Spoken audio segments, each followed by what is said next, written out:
Ang divorce agreement ay mariing inihampas ng asawa sa mesa. Malamig ang kanyang mga mata, sinabing, pirmahan mo to at kunin ang 5 milyon, umalis ka sa Bai family. Ayon sa orihinal na plot ng Mapait na Pag-ibig, dapat akong magmakaawa ng mababa. Mabilis kong pinirmahan ang pangalan ko sa 1 segundo. Itinuro ko sa likod ng agreement na gusto kong i-transfer ang pera. Salamat, boss. Pagkasabi, sumipol ako at umalis. Napatanga siya at nasira ang kanyang composure.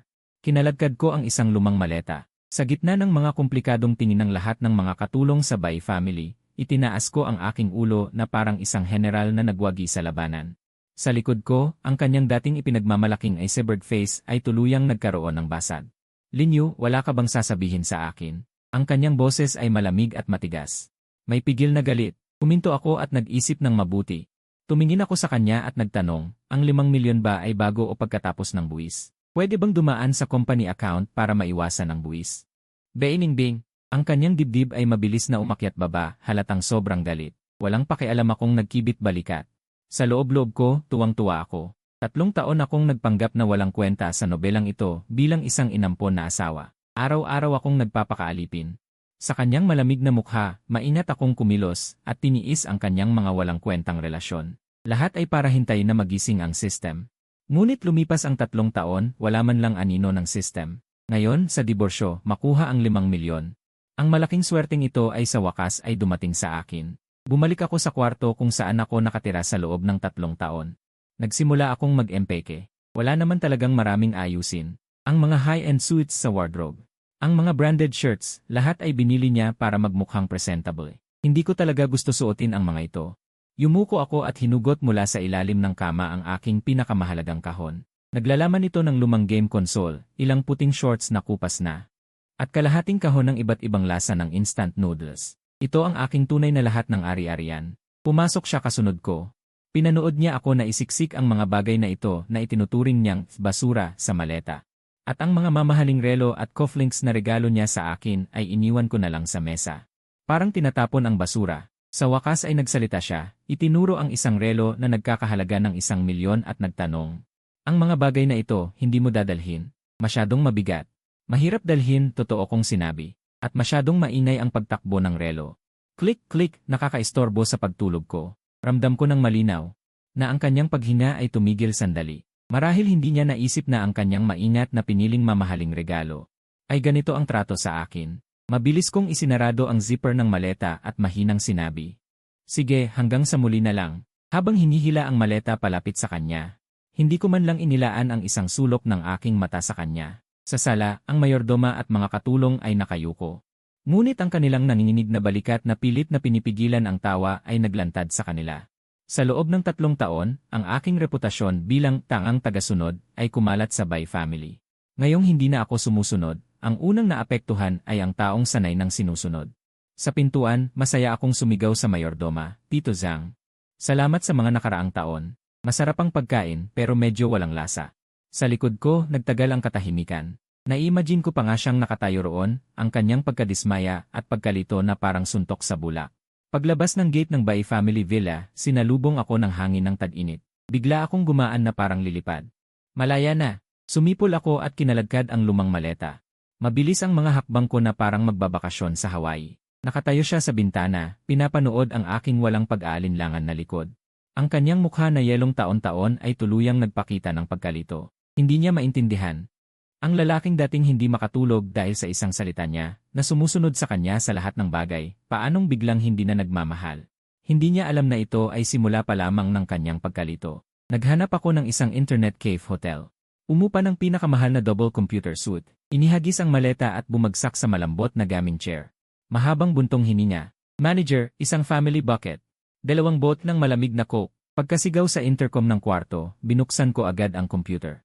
Naglogin sa game account na 3 taon ko nang hindi nagamit. Tumulog ang pamilyar na background music, muntik na akong mapaluha. Anong klaseng buhay ito? Samantalang sa Bai family villa, ang atmosfera ay sobrang tensyon na tila mapipiga ang tubig. Umupo siya sa walang laman na sala. Sa unang pagkakataon, naramdaman niyang ang malaking bahay na ito na daan-daang metro kwadrado ay nakakatakot. Wala na ang dating laging sumalubong sa kanya pag-uwi. Wala na ang malambing na. Umuwi ka na, pagod ka ba? Kahit ang hangin ay naging malamig. Nainis siya at hinimas ang noo. Sinabi sa sarili, imposible. Paano siya hindi masasanay? Naalis na ang walang kwentang inampon na asawa, dapat siyang gumaan ang loob. Miss, may isang katulong na maingat na lumapit, may hawak na notebook na pudpud na ang cover. Natagpuan ito sa kwarto ni Ginoong Lin, parang naiwan niya. Si Bai Bingbing ay sumulyap sa luma at sira-sirang notebook na yon. Nakaramdam siya ng kuryosidad, baka ito ay isang diary na naglalaman ng sakit ng kanyang pag-ibig na hindi nasusuklian. O kaya'y puno ng malalim na pagmamahal. Kinuha niya ang notebook at pinaalis ang mga katulong. Sa may halong komplikadong damdamin, binuksan niya ang unang pahina. Ang magulong sulat kamay ay pumasok sa kanyang paningin. Marso 1. Tiningnan ako ni Bai Bingbing ng masama, itinala ang mental damage na 500 yuan. Marso 2. Hindi umuwi si Bai Bingbing, mag-isang nag-enjoy sa malaking double bed, saya positibo 100. Marso 15, sa handaan ay pumalit ako kay Bai Bingbing sa 3 baso ng alak, sumakit ang tiyan. Itinala ang nawalang oras na 1,000 yuan. Marso 20, pinuri ako ni Bai Bingbing na maganda ang suot kong suit, magulo ang damdamin. Nakalimutan kong itala ang isang mental damage, bilangin na 100 yuan. Nagsimulang manginig ang kamay ni Bai Bingbing. Ito ba ay isang diary ng pag-ibig? Ito pala ay isang ledger, isang talaan ng kanyang mga kasalanan, isang ledger na naghihintay na hingin sa kanya ang kabayaran para sa mental damage. Sa totoo lang, araw-araw siyang ngumingiti sa kanya, ngunit sa likod ay itinatala niya ang lahat. 3 hindi pa nararanasang galit ang umakyat sa kanyang ulo. Bigla niyang hinablot ang kanyang telepono at tinawagan ang numerong hindi niya kailanman kusang loob na tinawagan. Mahabang tugtog bago sinagot. Umunguya ako ng pagkain, malabo ang boses ko, at sa background ay ingay ng keyboard at mouse at sigawan ng mga karakter sa laro. Linyu, ano ang ibig mong sabihin? Ang boses ni Bai Bingbing ay matalas dahil sa galit. Sino yan? Naglalaro pa ako ng team fight. Huwag mo akong buluhin. Ako si Bai, beep. Diretso ko siyang pinatay ang tawag at nagmumura akong nagpatuloy sa laban. Eta, maraming scam call, alam pa nila apelyido ko. Si Bai Bingbing ay nakatayo na hawak ang naputol na tawag. Natigilan, sa buong buhay niya sa unang pagkakataon. Siya, ang presidente ng Bai Group, ay pinatayan ng tawag ng isang lalaki, at iyon pa ay ang kanyang bagong ex-husband. Hindi siya naniwala, tinawagan niya ulit. Ngunit sa pagkakataong ito, malamig na tunog ang sumalubong. Ang numerong iyong tinatawagan ay abala. Tuluyan nang sumabog ang kanyang emosyon. Agad niyang pinahanap ng katulong ang lokasyon ko. Baizong, natagpuan na. Si Ginoong Lin ay nasa Peak Internet Cafe Sports Hotel. Sports Hotel, ang galit ni Bai Bingbing ay napalitan ng kakaibang damdamin. Nagsimula siyang mag-isip. Tiyak na nalulunod siya sa alak, pinapamanhid ang sarili sa laro para makalimot sa sakit ng diborsyo. Ganoon yan. Ang ledger na iyon ay baluktot na pagpapakita ng kanyang pag-ibig na hindi nasusuklian. Bai Bingbing, isa kang babaeng may mabigat na kasalanan. Huminga siya ng malalim. May bahid ng pagluluksa sa kanyang mga mata, at nagpa siyang puntahan ako ng personal upang makita ang aking anyo ng pagdurusa. Kinabukasan, maingat na nag-ayos si Bai Bingbing. Suot ang isang high-end na Chanel ensemble. May perpektong makeup para siyang reyna na mag-inspeksyon sa kanyang teritoryo. Sa tabi niya ay may isang lalaki. Nakasuot ng puting linen na shirt, malinis ang aura, mukhang anghel na hindi alam ang buhay sa mundo. Siya si Jiang Xiaobai, ang kababata ni Bai Bingbing, isang sikat na abstract painter na kagagaling lang mula sa ibang bansa. At sa orihinal na libro, siya ang puting liwanag ng buwan na ginamit ni Bai Bingbing para pukawin ako. Xiaobai, tingnan natin ang kalyeng iyon. Sabi nila maraming buhay-buhay doon. Makakapagbigay sa iyo ng inspirasyon. Si Bai Bingbing ay nakahawak sa braso ni Jiang Xiaobai, ang boses ay napakalambing. Si Jiang Xiaobai ay may malinaw at medyo walang muwang na mga mata, nagmamasid sa paligid, ngunit biglang nahumaling sa tindahan ng grilled gluten sa tabi ng kalsada. Hindi niya napigilan ang paglunok ng laway. Si Bai Bingbing ay walang magawa, pinihit ang kanyang ulo pabalik at hinila siya. Diretso patungo sa sports hotel kung saan ako naroon. Noong oras na yon, nakasuot ako ng malalaking shorts, tsinelas, at nakaupo sa hagdan sa harap ng hotel, hawak ang isang bagong bilhing grilled gluten. Kumakain ng puno ng mantika ang bibig. Nang makita ako ni Bai Bingbing, agad siyang tumuwid. Pilit na ngiti ang nasa mukha, hinigpitan ang hawak sa braso ni Jiang Xiaobai, at nagkunwaring eleganteng lumapit. Linyu, ang ganda ng pagkakataon. Ang boses niya ay hindi masyadong malakas o mahina. Tama lang para marinig ng mga tao sa paligid. Tumingin ako, umunguya pa ng gluten. At malabong sumagot. Si Bai Bingbing ay parang hindi napansin ang aking pagiging gusgusin, sabi niya ng may pagmamahal. Ipakikilala kita, ito si Jiang Xiaobai, kaibigan ko. Sinadya niyang huminto, nakatingin ng mabuti sa aking mukha, umaasang makakita ng selos. Kahit isang bahid ng kalungkutan. Ngunit tiningnan ko lang si Jiang Xiaobai, at saka inabot ang grilled gluten na hawak ko. Sinabi ko nang walang pakialam, "Oh, hello. Gusto mo? Subukan mo. Sarap, sobrang masarap." Ang ngiti sa mukha ni Bai Bingbing ay biglang tumigil. At ang mga mata ni Jiang Xiaobei ay biglang lumiwanag na parang asong nakakita ng buto, ganap na hindi pinapansin si Bai Ningbing. Hinugot niya ang braso niya, isang malaking hakbang ang ginawa papunta sa akin, at mahigpit na hinawakan ang aking kamay. Ang boses ay may kasamang hagulgol, "Pwede ba? Talagang maibibigay mo sa akin?" 3 araw na akong hindi kumakain ng maayos para lang makahanap ng inspirasyon. Tiningnan ko siya, ang kanyang kaawa-awang itsura. Ibinigay ko sa kanya ang natitirang kalahating skewer ng inihaw na gluten, "Para sa'yo yan. Dahan-dahan lang sa pagkain.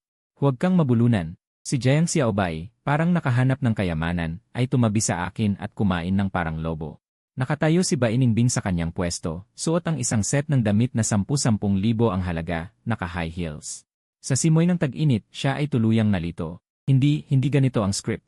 Hindi ba dapat si Lin Yu ay lumapit at tanungin ako kung sino ang lalaking ito? Hindi ba siya dapat tumingin sa akin ng may sakit? Tanungin kung paano ako agad nakahanap ng bago. Paano niya kayang makipag-share ng isang skewer ng inihaw na gluten sa kaaway ko?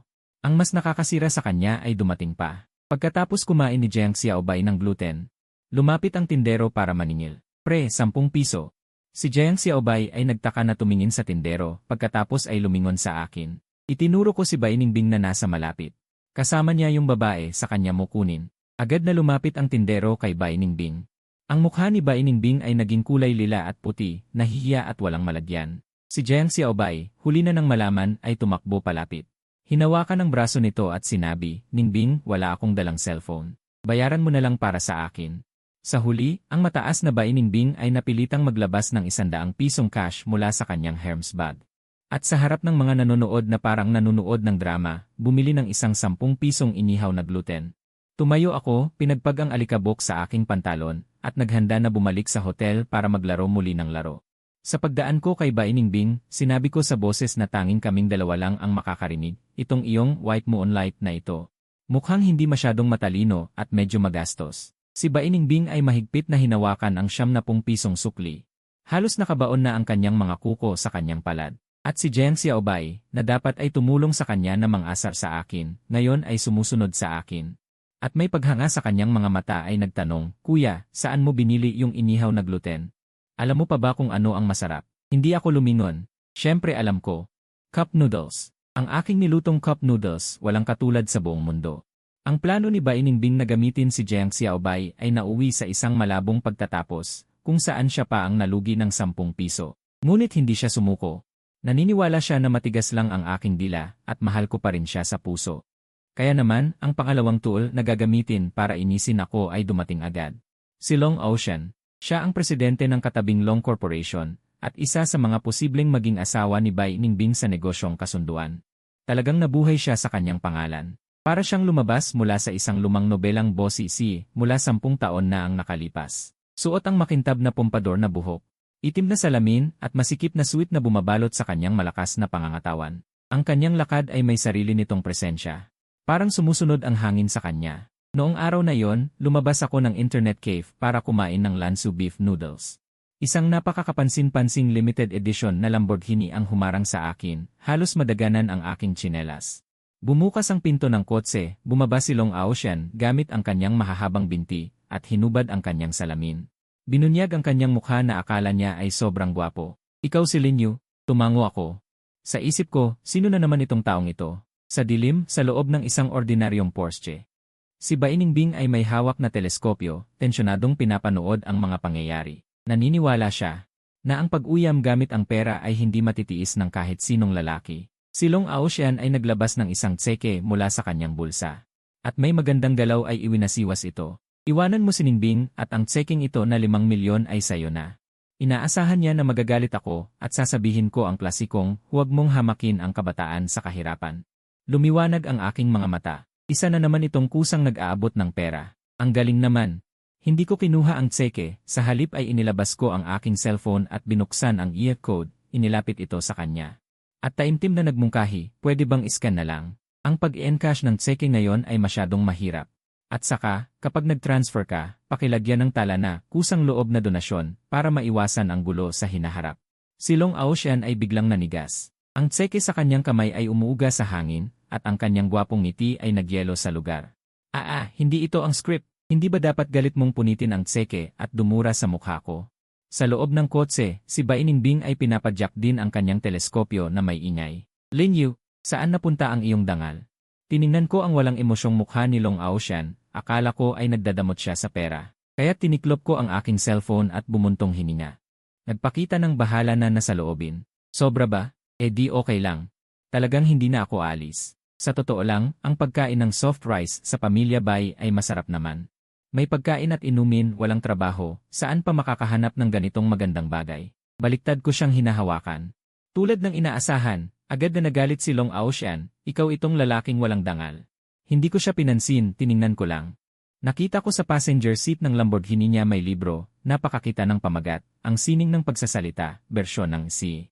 Napangiti ako, pre, nabasa ko na rin yan. Huwag mo na basahin, puro kasinungalingan yan, lalo na ang chapter 3 na malamig na ang panahon. Pabagsakin ang Wang Corporation na lansangan, lipas na yan. Ngayon uso ang slow boil the frog. Naintindihan mo ba? Natigilan si Long Aoshan, parang nakatagpo ng kaibigan. Lumiwanag ang mga mata niya, talaga, kinuha niya ang braso ko ng excited. Sabi ko nga, noong sinabi ko kay Ningbing babae, naakit mo ang atensyon ko, bakit niya pinalayas ako? Naman, masyadong luma yan. Ngayon dapat sabihin mo, ikaw itong munting bagay. Medyo nakakalula, dapat may pagka-bad boy at may pagkamahilig. Naiintindihan mo ba? Nakuha ko. Bigla siyang naliwanagan. Sa loob ng ilang minuto, naging kakaiba ang eksena. Ako at isang bilyonaryong si. Parang tambay na nakaupo sa kalsada, magkadikit ang ulo na pinag-uusapan ang pinakabagong uso sa sea literature. Lin Jie. Sa susunod na makita ko si Ningbing, dapat ko ba siyang i-wall slam o direktang ihagis ang credit card? Bastos, masyadong bastos. Dapat matuto ka ng contrast, karaniwan malamig di. Tapos minsan itian mo, hindi na siya makakatagal. Ang galing, sobrang galing. Sa malayong Porsche, nakita ni Bai Ningbing ang kanyang manliligaw na sa loob ng 3 minuto ay naging alipin ng kanyang dating asawa. Ang teleskopyo sa kanyang kamay ay durog-durog niya. Hindi lang hindi binigyan ni Long Aoshan ng 5 milyon. Gusto pa niya akong i-add sa IAS para maglaro ng games, maranasan ang pakiramdam ng pagiging hari sa laro. Nakita ko siyang puno ng pag-asa, parang nagbukas ako ng pinto sa bagong mundo. At si Bai Ningbing, siya ang naiwan sa labas. Hindi pa tapos ang cooling off period ng diborsyo sa legal na pananaw. Asawa pa rin ako ni Bai Ningbing. Ginamit niya ito para takutin ako, inutos na dapat akong dumalo sa business dinner ng pamilya Bai. Lin Yu, kung hindi ka darating, hindi mo makukuha ang 5 milyon. Sa kabilang linya, malamig ang boses niya. Para sa aking yearly internet cave package. Pumayag ako. Ganun pa rin ang suot ko, malalaking shorts, tsinelas, at sira-sirang shirt. Pagpasok ko sa banquet hall. Naging sentro ako ng atensyon. Lahat ay nakatingin sa akin na parang payaso, bulong-bulungan. Iyan ang walang kwentang manugang ng pamilya Bai. Sabi nila magdi-divorce na si Bai Zong sa kanya. Ngayon tinawag siya. Dapat hiyain siya sa harap ng lahat. Suot parang pulubi, kahiya-hiya para sa Bai. Si Bai Ningbing ay nakasuot ng makintab na pulang gown, parang reyna sa gitna ng mga tao, malamig na nakatingin sa akin.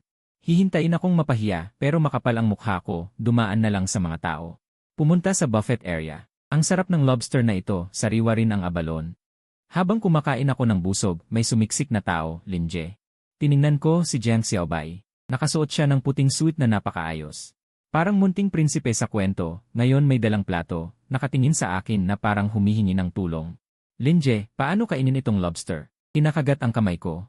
Napailing ako, kumuha ng lobster, mabilis na binalatan. Inilagay ang laman sa kanyang plato. Kain na, munting walang kwenta. Salamat Lin Jie. Masaya siyang kumain. Hindi pa ako nakakakuha ng pangalawang subo.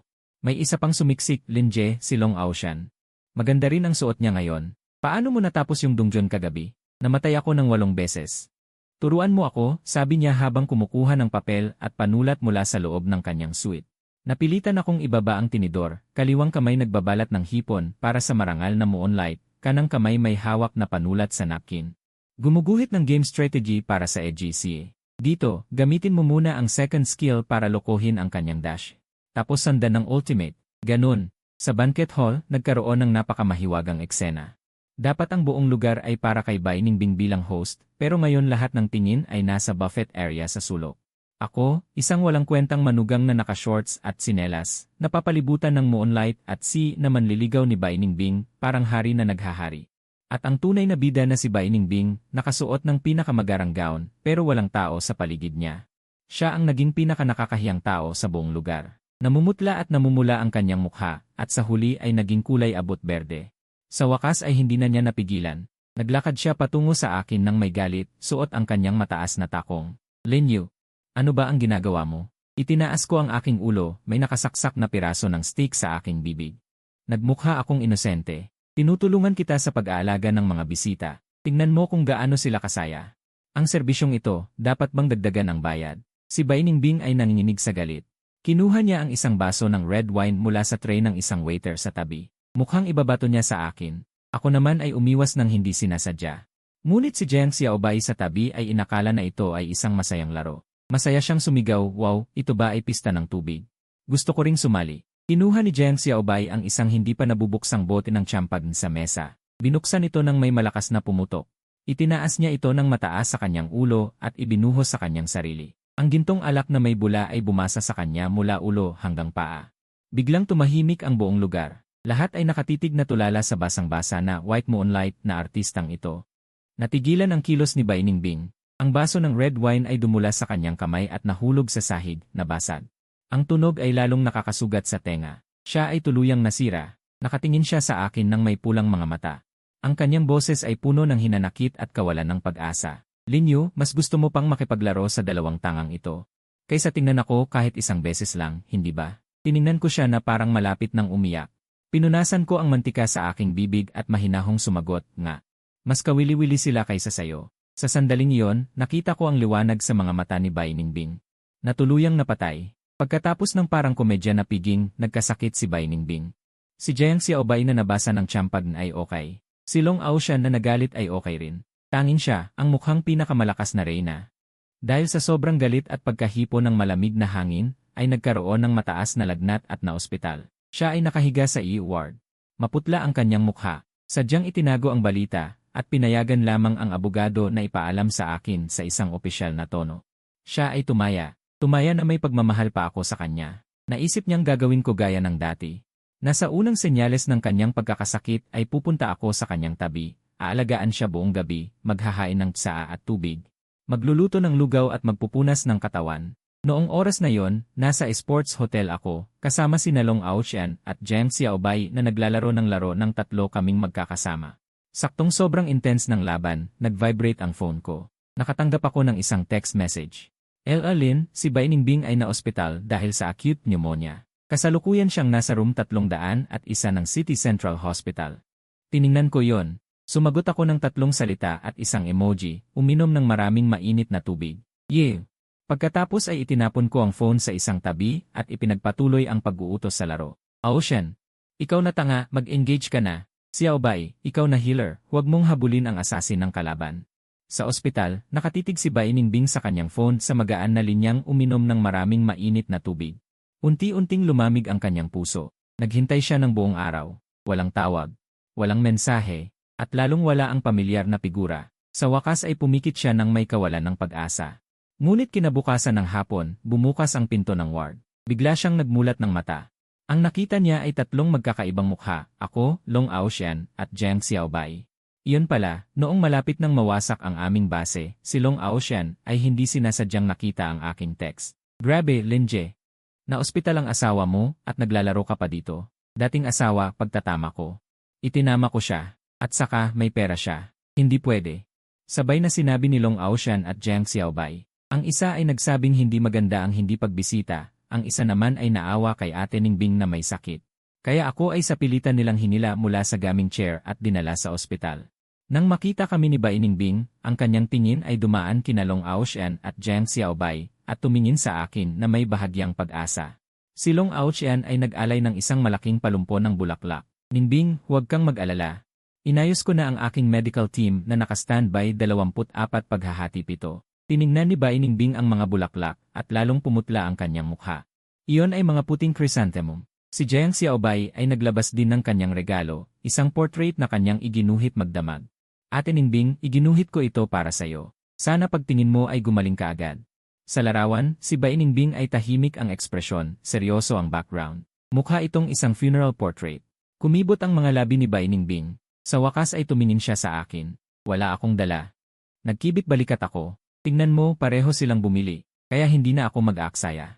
Sumusunod sa panawagan ng bansa, magiging eco-friendly ako. Ang pasensya ni Baining Bing ay umabot na sa limitasyon. Sumabog siya ng may hinanakit. Namumula ang mga mata, pinalabas niya sina Long Aoshan at Jiang Xiaobei. Lumabas kayong lahat. Lumabas? Sa ward, kami na lang dalawa ang natira. Napakabigat ng atmosfera. Tumingin siya sa akin. Ang boses ay paos at may kasamang iyak. Masakit ang tiyan ko. Ito ang dati niyang paraan ng paglalandi, tuwing sasabihin niya ito, dati nasasaktan ako ng husto. Muli akong naghanap ng hot water bag at minasahe siya. Ngunit walang emosyon ang aking mukha habang itinuturo ang bell sa tabi ng kama, pindutin mo iyan para tawagin ang nurse. Hindi ako pain reliever, napakatahimik ng boses ko, walang kahit anong emosyon. Tinitigan ako ni Baining Bing na parang natulala, at sa wakas ay hindi na niya napigilan ang kanyang luha. Sa sandaling iyon ay tila tunay niyang naunawaan na ang Linyu na laging sumusunod sa kanya at handang gawin ang lahat para sa kanya. Ay wala na talaga, kasama ang huling pag-asa niya na inilibing na. Pinagmasdan niya ang mukha ko na antok at walang pakialam at bigla niyang naisip na. Ang sakit na ito ay maaaring hindi na gumaling kailanman. Pagkatapos gumaling at lumabas ng ospital si Baining Bing, siya ay naging ibang tao kumpara noon. Dati siya ay isang bundok ng yelo, hindi malapitan ng estranghero.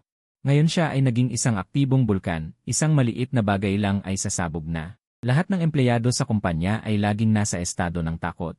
Natatakot na mapagbuntunan ng kanyang galit. Ako lang ang nakakaalam na naglalabas lang siya. Nang galit na hindi kayang ilabas sa akin. Sa pagbabagong ito, ang pinakamalaking panalo ay sina Long Aoshan at Jiang Xiaobei. Unti-unti nilang natuklasan na ang paghabol kay Baining Bing na mataas at mahirap lapitan ay mas mahirap kaysa sumama sa akin na walang pakialam. At mas masaya at magaan ang samahan. Ang paghabol kay Ningbing ay sobrang nakakapagod, sabi ni Long Aoshan habang kinokontrol ang karakter ng laro at naglalabas ng malakas na atake. At hindi napigilan ang pagbuntong hininga. Isang maling salita lang, tatahimik na siya. Mas masaya ang maglaro.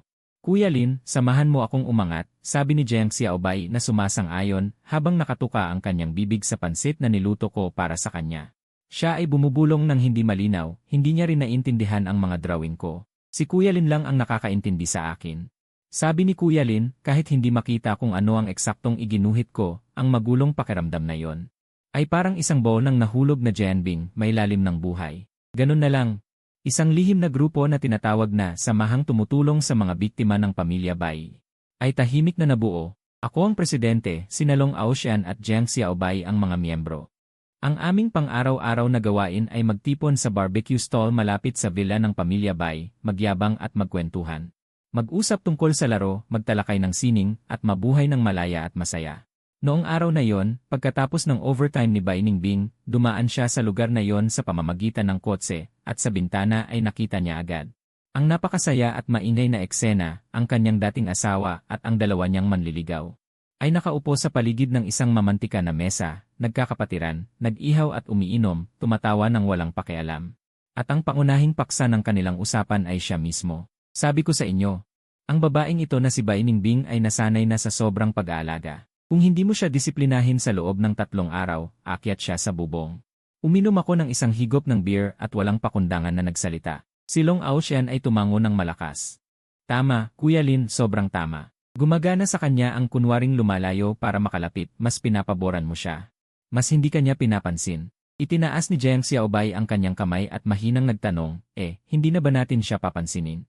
Sabay naming sagot ni Long Aoshan. Si Baining Bing na nasa loob ng kotse ay naging itim ang mukha na parang ilalim ng kaldero. Hindi siya sumuko at sinubukang isama ang dalawa. Kinabukasan, kusa niyang inanyayahan si Long Aoshan na kumain. Pumunta si Long Aoshan ayon sa usapan, ngunit sa kalagitnaan ng pagkain. Tumingin siya sa kanyang relo at puno ng pagsisising sinabi kay Baining Bing, Ningbing.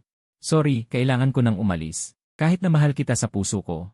Nag-ayos si Kuya Lin na samahan akong umakyat sa rank ng King ngayong gabi, hindi ako pwedeng mahuli. Natigilan si Baining Bing sa lugar. Lumapit siya kay Jiang Xiaobei para subukang impluwensyahan siya sa pamamagitan ng sining. Matapos pakinggan ni Jiang Xiaobei ang kanyang sinabi ng seryoso. Seryoso siyang sumagot, Ate Ningbing, sabi ni Kuya Lin. Ang babaeng laging nagagalit ay madaling magkakulubot at magka-hormonal imbalance. Dapat mong matutunang panatilihing magaan ang pakiramdam mo. Wala nang masabi si Baining Bing. Sa wakas ay natanto niya na sa maliit na grupong ito. Siya ay ganap na naiwan, siya ang tagalabas na hindi nababagay. Sa galit, gumawa siya ng isang mapaghiganting desisyon. Tinawagan niya ako at may malamig na babala. Linyu, binabalaan kita, lumayo ka sa kanila. Kung hindi, ang iyong 5 milyon na sustento ay wala kang makukuha kahit isang sentimo. Akala niya sa ganun ay makokontrol niya ako. Sa kabilang linya ng telepono, nakaupo ako kasama si Long Aoshan sa barbecue stall at mahinahong sinabi. Sige. Pagkatapos ay diretsyo kong pinatay ang tawag at iniabot ang kamay kay Long Aoshan. Aoshan, medyo kinakapos ako ngayon, pahiram ng pera. Hindi na nagdalawang isip si Long Aoshan, kinuha ang isang black card mula sa kanyang wallet at pinalakpak ito sa kamay ko. Walang problema, kuya. Ang password ay 68, gamitin mo lang kahit kailan. Kung hindi sapat, sabihin mo lang sa akin. Hawak ko ang black card, kausat si Bai Ningbing na natigilan sa kabilang linya ng telepono. Marahan siyang sumipol. Baka nakalimutan niya na ang kanyang karibal sa pag-ibig ay mas mayaman pa sa kanya at ngayon, ito na ang aking personal na riyan. Sunod-sunod na nabigo ang plano ni Bai Ningbing na maghiganti, kaya siya ay naguguluhan. Pero hindi nagtagal. Isang bagay na mas nakasira sa kanya ang nangyari. Nalik ang base na presyo ng isang mahalagang proyekto ng Bai Group. Ibig sabihin, hindi lamang magbabayad ang kumpanya ng malaking multa, kundi haharap din sa malubhang krisis sa kredibilidad at posibleng direktang malugi. Halos gumuho na si Bai Ningbing. Ikinulong niya ang sarili sa opisina, araw at gabing nag-audit ng mga account. Sinisiyasat ang lahat ng taong may access sa mga lihim ng kumpanya, ngunit wala siyang nahanap. Masyadong malalim ang pagkukubli ng taksil. Buong kumpanya ay nababalot ng mabigat na ulap ng kalungkutan. At ako, wala akong kaalam-alam sa lahat ng ito. Ako naman ay humaharap sa sarili kong krisis sa kaligtasan. Naubos ko na ang perang ipinautang sa akin ni Long Aoshan. Masyadong mahal ang bayad sa sports hotel, wala na akong pambayad. Pinalayas ako diretsyo. Sa kawalan ng pag-asa, naisip ko ang isang napakagandang lugar na puntahan. Ang server room ng Bai Group. Noong ako ay isang manugang na nakatira sa bahay ng asawa, para madali akong matawagan. Binigyan ako ni Bai Ningbing ng isang access card na gamit sa buong kumpanya. Noong hiwalayan namin, sobrang galit niya kaya nakalimutan niyang kunin ang card. Ang server room ay laging nasa tamang temperatura at halumigmig, 24 oras na naka-aircon, tahimik at ligtas. Talagang perpektong libreng tuluyan. Kaya, sa dilim ng gabi, palihim akong pumasok sa server room. Humanap ako ng tagong lugar sa likod ng isang rack, naglatag ng karton, at dumiretso sa pagtulog. Sa kalagitnaan ng gabi, nagising ako sa isang palihim na usapan. Huwag kang mag-alala, Wang He, na ipadala na ang dokumento ng base na presyo. Tapos na si Bai Ningbing sa pagkakataong ito. Isang lalaking boses na sadyang binabaan, ang naging napakaingay sa tahimik na server room. Nairita ako at sumimangot. Ang taong ito ay walang disiplina. Sa kalagitnaan ng gabi, sa tulugan ng iba, nagtelepono. Kinapa ko ang cellphone ko at pinindot ang record button. Balak kong mag-iwan ng ebidensya. Bukas, magrereklamo ako sa administrasyon ng gusali tungkol sa ingay niya. Kinaumagahan, nagising ako dahil sa gutom.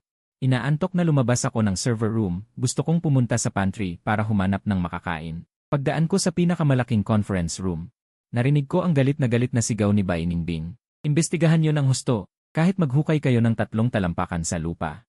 Kailangan inyong mahuli ang taksil na ito. Diretsyo kong itinulak ang pinto at sinilip ang ulo ko. Sino yan?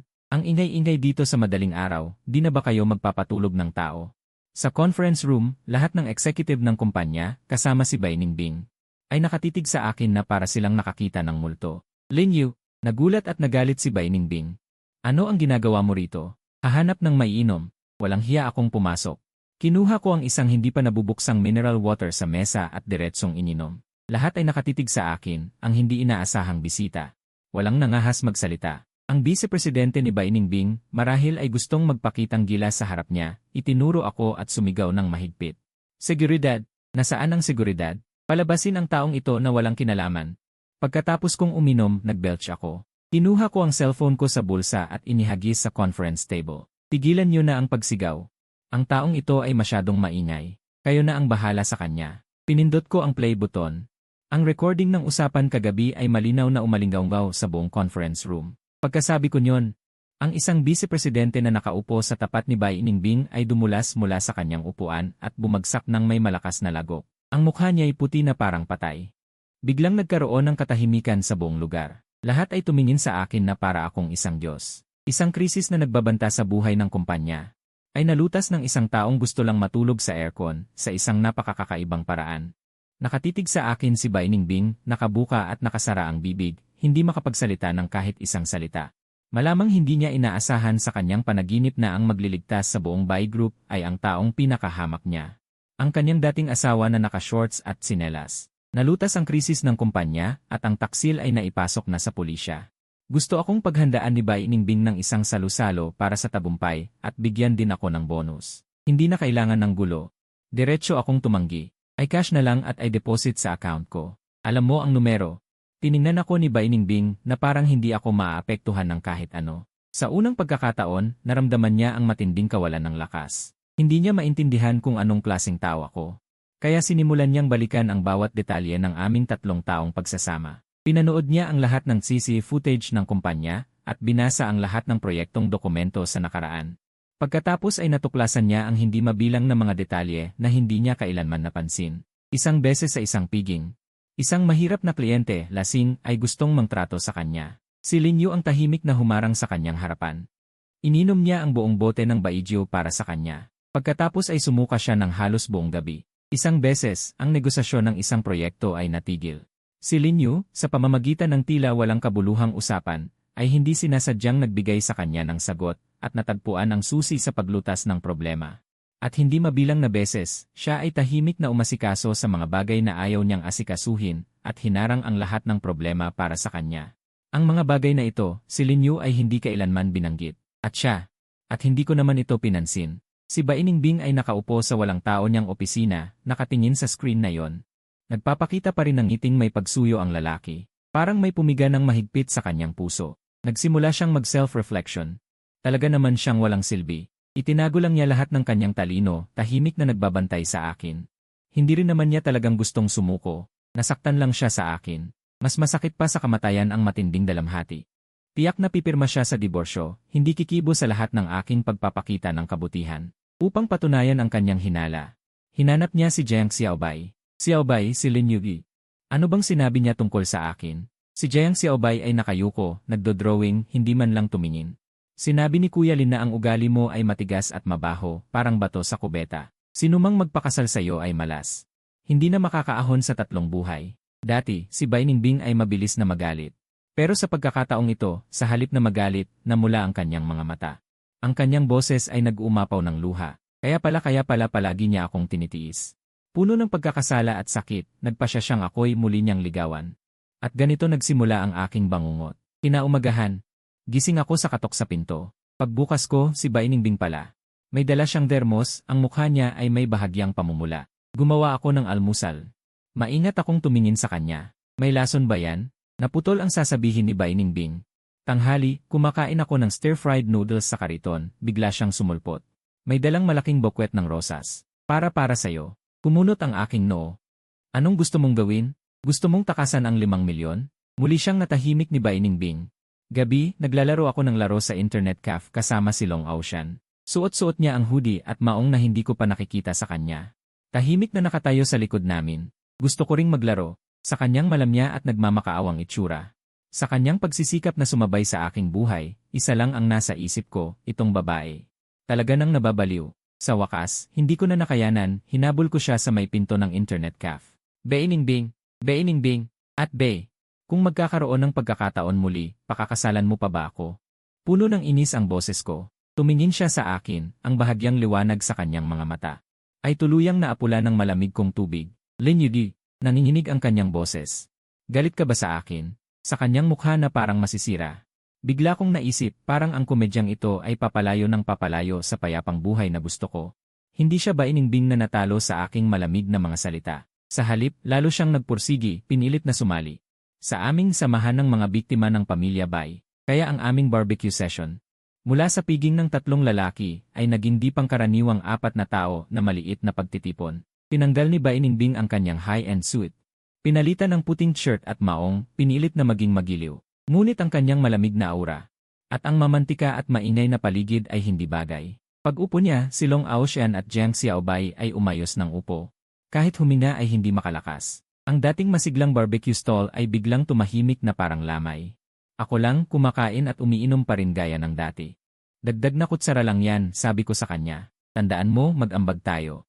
Wala akong pera para bayaran ang bill mo. Kinagat ni Bai Ningbing ang kanyang labi, bahagyang tumango.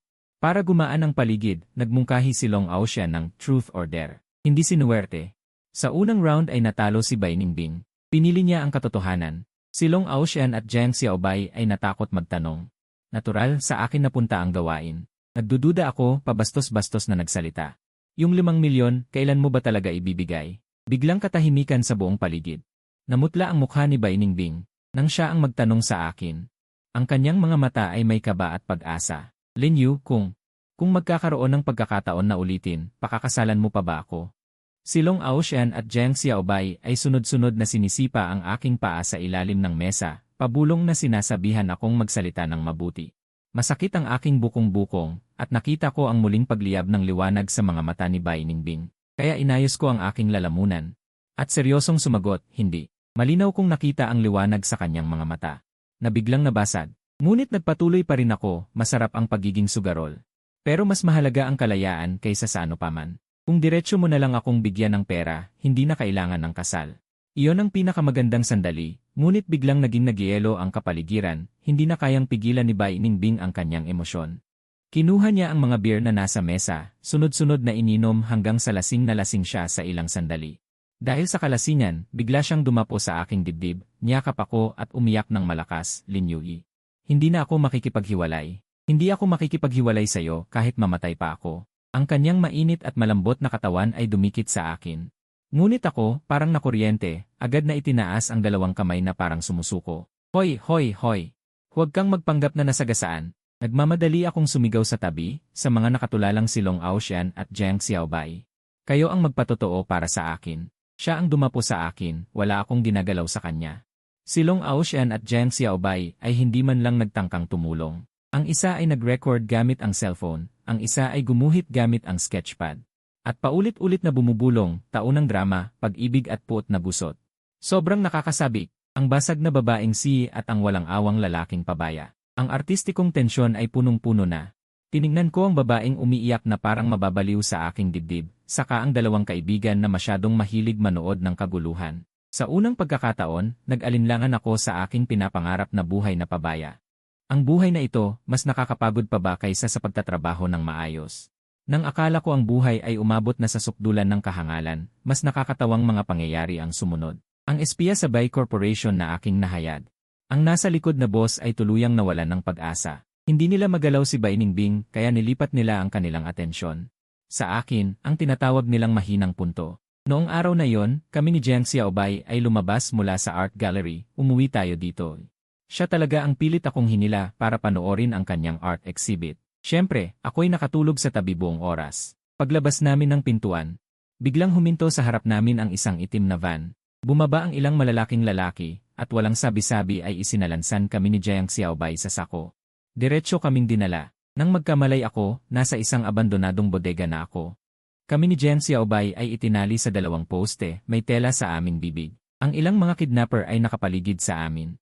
Ang pinuno na may peklat sa mukha ay tumatawag kay Bai Ningbing. Bai Ningbing, ang lalaki mo at ang iyong kalaguyo ay nasa aking kamay. Kung gusto mong mabuhay sila, maghanda ng 100 milyong cash. Huwag mag-ulat sa pulis. Sa kabilang linya ng telepono, si Bai Ningbing, maisip ko kung gaano siya nababaliw sa galit. Ngunit ang eksena sa bodega ay unti-unting napunta sa kakaibang direksyon. Inis ako dahil masyadong mahigpit ang pagkakatali sa akin, sumasakit ang braso ko. Dalinan, nag-ingay ako, senyales na alisin ang tela sa bibig ko. Isang kidnapper na may inis ay hinugot ang tela. Sumigaw siya ng galit, anong ingay yan? Boss! Ginalaw ko ang aking nakatali na pulso at nagbigay ng napaka-profesional na mungkahi. Mahina ang pagkakatali mo. Iyan ay patay na buhol. Hindi mo ito magagamit muli sa susunod. Ituturo ko sa iyo kung paano gumawa ng buhay na buhol. Tawagin itong paa ng baboy na buhol. Lalong lumalakas kapag hinihila, madali ring kalasin pagkatapos. Napaka-profesional. Napatulala ang mga kidnapper. Sa kabilang banda, si Jiang Xiaobei ay iniluwa rin ang tela sa kanyang bibig. Hindi siya umiyak o nagalit, sa halip ay tumingin siya na parang natagpuan ang kayamanan. Sa mga mukhang mababangis na kidnapper, ang inyong mga mukha ay may natatanging katangian. Masigla siyang nagsalita. Lalo na ikaw, kuya may peklat. Ang peklat sa iyong mukha ay puno ng kwento at basag na kagandahan. Huwag gumalaw, iguguhit ko kayo ng sketch.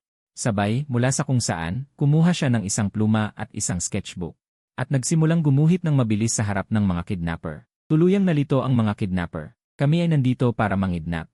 Hindi para mag-aral ng sining ng tali o maging modelo ng pagguhit. Makalipas ang isang oras, ang pinuno ng kidnapper na may peklat ay nawalan na ng bait. Kinausap ko siya tungkol sa buhay mula sa career prospects ng kidnapping hanggang sa epekto ng inflation sa halaga ng ransom. Sa huli, nakumbinsi ko siya na walang kinabukasan ang trabahong ito.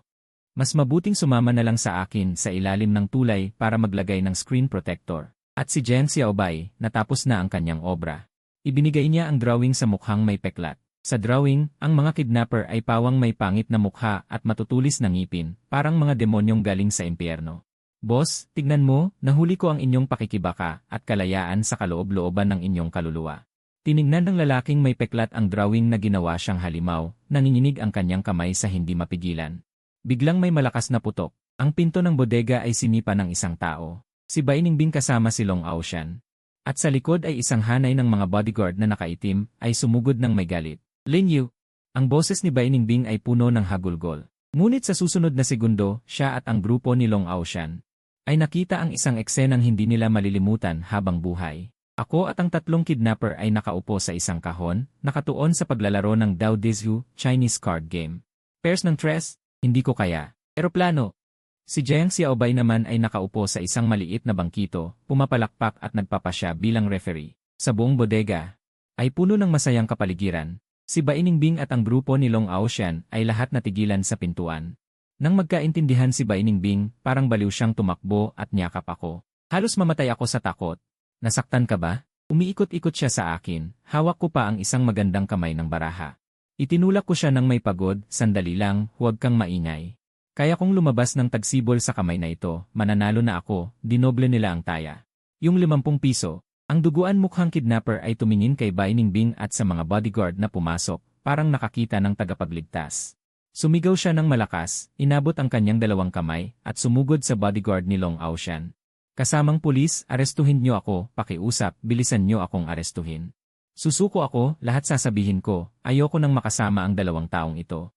Sobrang nakakapagod, sa huli, isang dapat nakapanapanabik na kidnap. Natapos sa kidnapper na umiiyak at sumusuko, nanalo ako, at nakuha nila ang 150 piso. Yumakap sa akin si Bai Ningbing. Galit at tumatawa, hindi mapigilan ang luha. Mula sa kamay ng umiiyak na duguan mukha. Kinuha ko ang gusot na 150 piso, pakiramdam ko ay mas kumpleto ang buhay ko. Pagkatapos ng insidente ng kidnap, ang relasyon naming apat ay naging mas maselan at kakaiba. Ang panahon ng paghihintay sa diborsyo, sa mga kalokohang ito, ay tahimik na natapos. Sa araw na pumunta kami sa Civil Affairs Bureau para kunin ang sertipiko ng diborsyo, gumising ako ng maaga, at patuloy na pinilit si Bai Ningbing na umalis.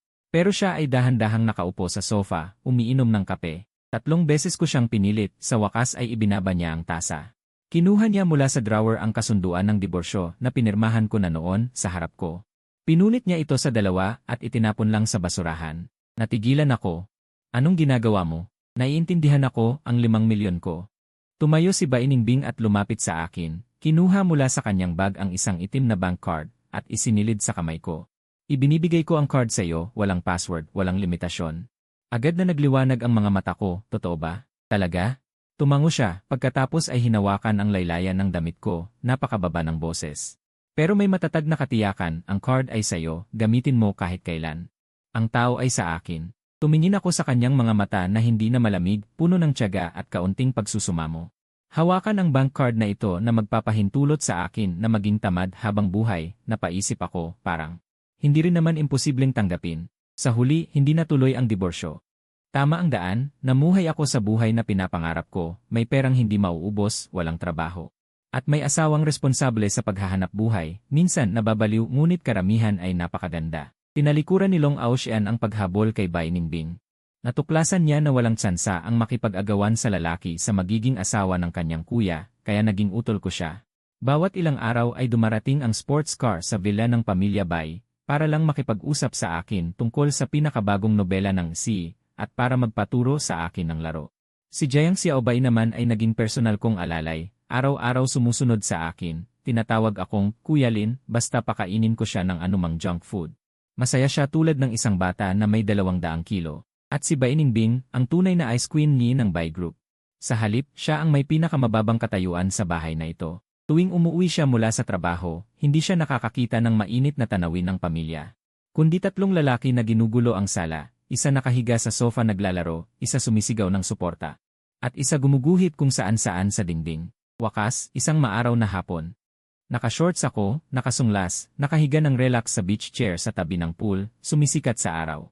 Nakaupo si Baining Bing sa ilalim ng payong, laptop sa kanyang binti, ginagawa ang mga dokumento ng kumpanya. Sa pool, naglalaro sina Long Aoshan at Jiang Xiaobei ng water gun, naghahabulan, masayang-masaya. Uminom ako ng isang higop ng iced cola, bumuntong hininga ng maluwag, at sa loob-loob ay nag-isip.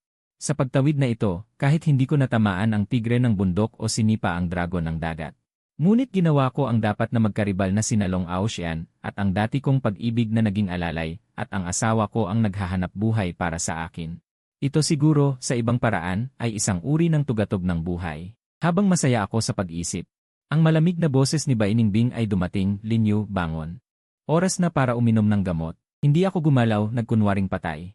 Dinala niya ang isang mangkok ng itim na Chinese medicine, may ilang red dates at goji berries na lumulutang sa ibabaw. Ito ay suplemento mula sa isang matandang doktor na espesyal na para sa iyo. Pampalakas ng dugo at ki, madalas kang maglaro ng laro kamakailan, masyadong mahina ang katawan mo. Hindi man lang ako kumurap, nagkunwaring patay, may kailangan, magsunog ng papel. Huwag istorbohin. Tiningnan ako ni Baining Bing sa pag-ugali kong parang si patay na baboy na hindi takot sa mainit na tubig. Nagtango siya ng walang magagawa, ngunit ang kanyang mga labi ay nag-unat sa isang malambot na ngiti na hindi man lang niya napansin. Maganda ang araw, mahina ang simoy, ang buhay na ito na puno ng pagiging tamad. Mukhang talagang maganda rin naman.